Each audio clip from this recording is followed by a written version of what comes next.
guys, it's Kyle Cutcliffe representing the Cronin team with Remax on the River, and I'm here with our mortgage rock stars, Mike and Mo from Monument Mortgage, and we're here at the lovely Mill River Winery in Rowley, and we're going to be doing some wine tasting today. We're going to start you guys off here with our Sauvignon Blanc.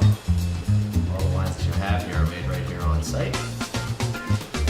This is a New Zealand style Sauvignon Blanc, heavy with grapefruit notes. Awesome finish on that. Cheers, guys. It is good. This is actually my first time doing wine tasting, and actually coincidentally we're here to talk about first time home buying.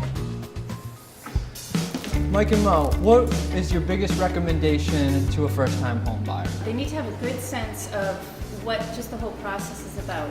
And the best way to do that is a pre-approval.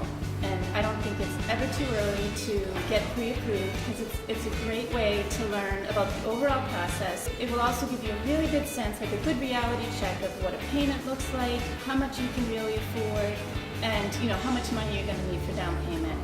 So Mike, you were explaining to me before that not all pre-approvals are created equal. To get a pre-approval done online, it doesn't just scratches the surface of someone's situation, whereas the way we do a pre-approval, we will pull someone's credit, we'll review that credit, we'll review their assets, their income, their employment history, and we actually ask the questions from the standpoint of an underwriter to make sure that there's no hurdles in the process. The earlier we know, the better. Generally, going through someone like yourselves, you're getting a stronger pre-approval. This is our 2012 Pinot Noir. Love the color on this. It's a California style Pinot Noir, so it's going to have some awesome cherry notes on the nose as well as on the palate. Pinot Noir. Cheers, guys. That is good. Nice. Look at the legs. Look at the legs on that one. Mo, could you tell us the advantages of being a first-time home buyer? I mean, I think there's a lot. A first-time home buyer has a lot of flexibility. They don't have any house to sell, and they can usually be pretty flexible with closing dates. And then, of course, if they are pre-approved, then they're that much of a stronger buyer. So tell me about how much a first-time home buyer would have to put down. On the down payment, you can put as little as down as 3%. Actually, even 0% through a rural housing program, but 3%. But typically, talking conventionally, you want probably 5%.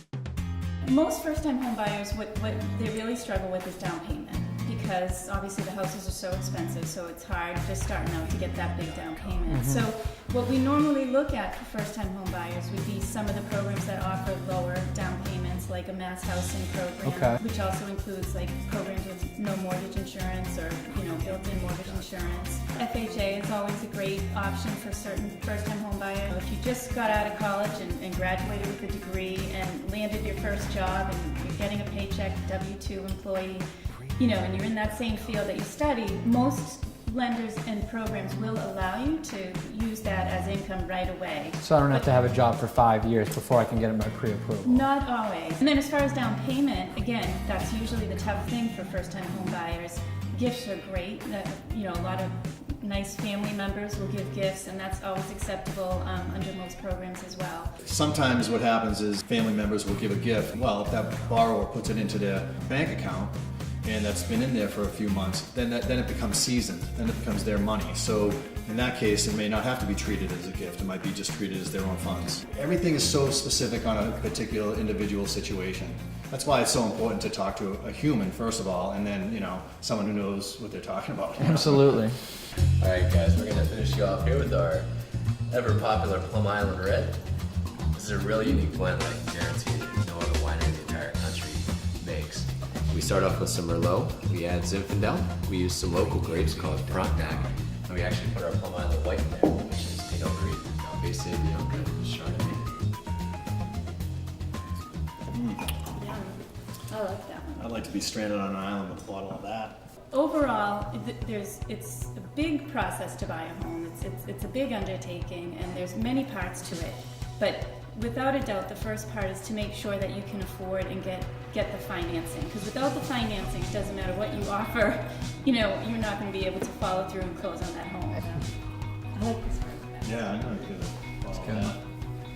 Well, I'd like to thank you guys for tuning in today. I'd like to thank Mike and Mo for coming out here. I hope that you guys have found a lot of this information insightful. First-time home buying can be a really stressful process.